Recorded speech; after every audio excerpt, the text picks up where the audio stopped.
Nous arrivons au 43e cours de Shmirat HaLashon. Nous continuons toujours donc, comme nous l'avons commencé au 40e cours, en fait au 41e cours, parler dans un but constructif, c'est-à-dire dire du Lashon Hara dans un but constructif. Quelles sont les conditions nécessaires pour être autorisé à dire du Lashon Hara dans un but constructif? Nous avons parlé donc en général dans le premier cours, dans le deuxième les paramètres et maintenant les conditions nécessaires.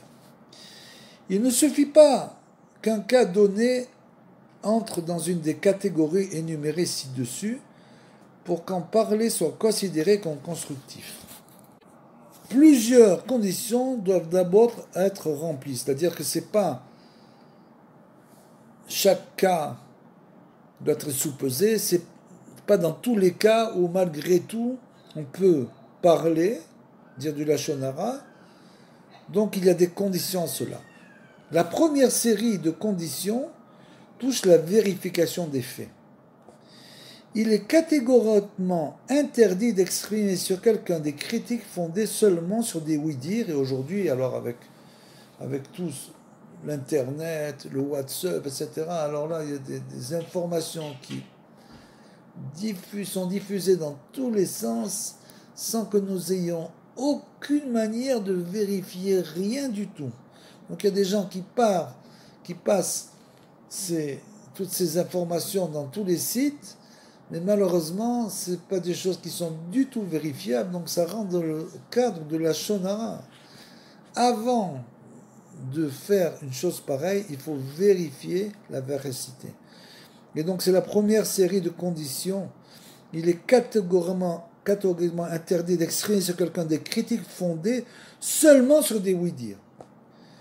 Ce n'est que lorsqu'on possède des informations de première main, c'est-à-dire de la personne elle-même, qui, par exemple, cette personne rapporte qu'elle a vu elle-même cette personne-là faire une chose pareille, ou qu'elle a été elle-même la victime de cette personne-là.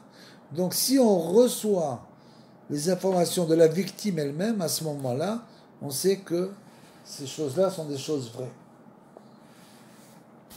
Et donc ce n'est que lorsqu'on possède des informations de première main qu'on peut présumer que le caractère ou la conduite d'un co-religionnaire laisse à désirer. Sauf dans le cas où on veut protéger quelqu'un d'un préjudice éventuel, on pourra alors éventuellement transmettre une information de seconde main, comme on le verra plus loin. On l'expliquera ça plus loin. Donc on ne doit jamais se hâter de tirer des conclusions, même pas lorsqu'on a été personnellement témoin d'une conduite apparemment inacceptable. Un incident sorti de son contexte peut être extrêmement trompeur et faire méjuger aussi bien du caractère de la personne en cause que du bon droit de l'un ou de l'autre des protagonistes. C'est-à-dire qu'il faut réfléchir à la situation, essayer de l'analyser avant de diffuser du Lashon Hara, bien sûr, la Toélette, dans un but constructif. Il faut examiner les conjonctures avec beaucoup de prudence pour s'assurer qu'on a bien compris une situation, parce que des fois on se trompe naturellement. Par ailleurs, il convient surtout, avant de conclure que quelqu'un a effectivement transgressé une halakha du Shulchan Aruch, de connaître les lois en question naturellement.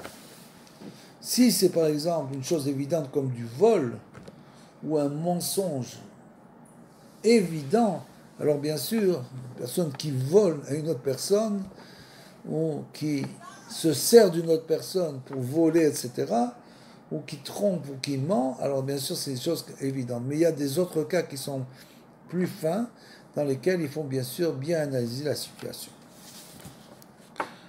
Nous nous sommes déjà demandé pourquoi on n'est plus affecté par la tsarat, comme on l'a dit auparavant, lorsqu'on dit du Lashon Hara de nos jours. Voici encore une autre réponse du Dvar Kedusha au nom du Sefer Akane.